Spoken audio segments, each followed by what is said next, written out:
નમસ્કાર, આપ જોઈ રહ્યા છો નેશન પ્લસ ન્યૂઝ. હું છું આપની સાથે હેતલ ભગત.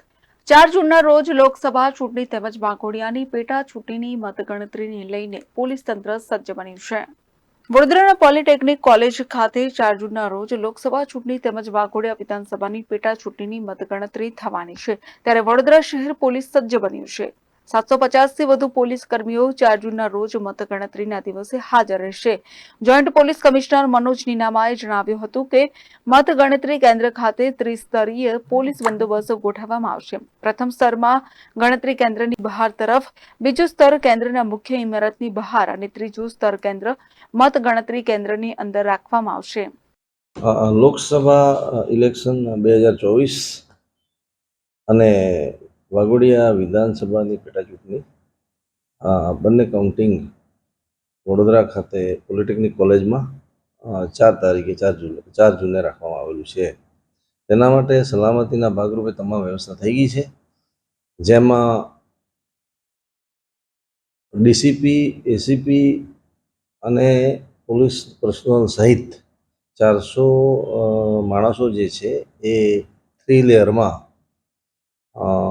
બંદોબસ્ત જાળવશે, જે 3 લેયરમાં ગોઠવવામાં આવેલો છે. એક બિલ્ડિંગની અંદર કે જે કાઉન્ટિંગ થવાનું છે, બિલ્ડિંગની બહાર ઇનર સાઇડ અને બિલ્ડિંગ પ્રિમાઇસીસની બહાર મેઇન ગેટ અને પાર્કિંગ, અને 290 જેટલા પોલીસના જવાનો, ટીઆરબી અને ટ્રાફિક બ્રાન્ચ જે છે તમામે 4 જગ્યાનું ટ્રાફિક વ્યવસ્થા સંભાળે છે અને પાર્કિંગની વ્યવસ્થા સંભાળે છે. આ માટે આપણે પ્રજાને કોઈ તકલીફ ન પડે એના માટે ડાયવર્ઝન પણ આપવામાં આવેલા છે અને 200 મીટરની મર્યાદામાં આપણે વાહનોની અવરજવર બંધ કરવામાં આવેલી છે, જે અંગેના તમામ જાહેરનામા બહાર પાડી દેવામાં આવ્યા છે.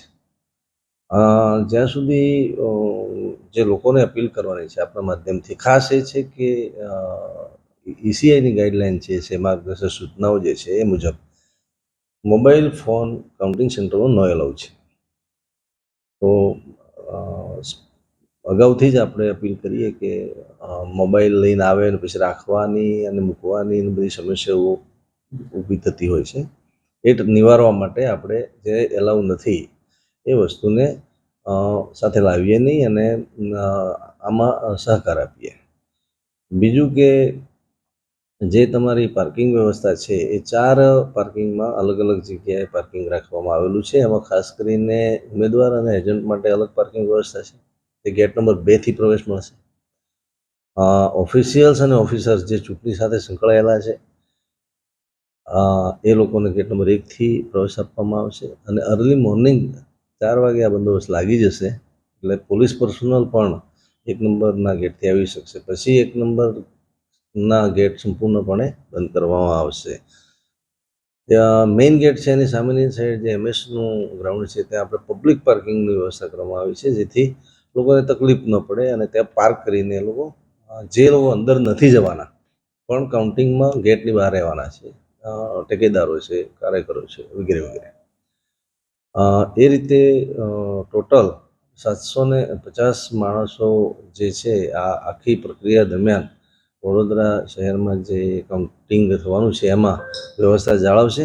અને ઓલરેડી અત્યારે જે આપણે 3 લેયર વ્યવસ્થા જે ગોઠવી છે ઈવીએમ માટે, જેમાં ઇનસાઇડમાં સ્ટ્રોંગ રૂમ વગેરેમાં પેરામિલિટરી ફોર્સિસ, નીચે ઇનર સાઇડમાં સ્ટેટ રિઝર્વ પોલીસ ફોર્સ અને આઉટરમાં લોકલ પોલીસના જવાનો જે 2 શિફ્ટમાં ફરજ બજાવે છે એ બંદોબસ્ત પણ એની સાથે સાથે ચાલુ રહેશે.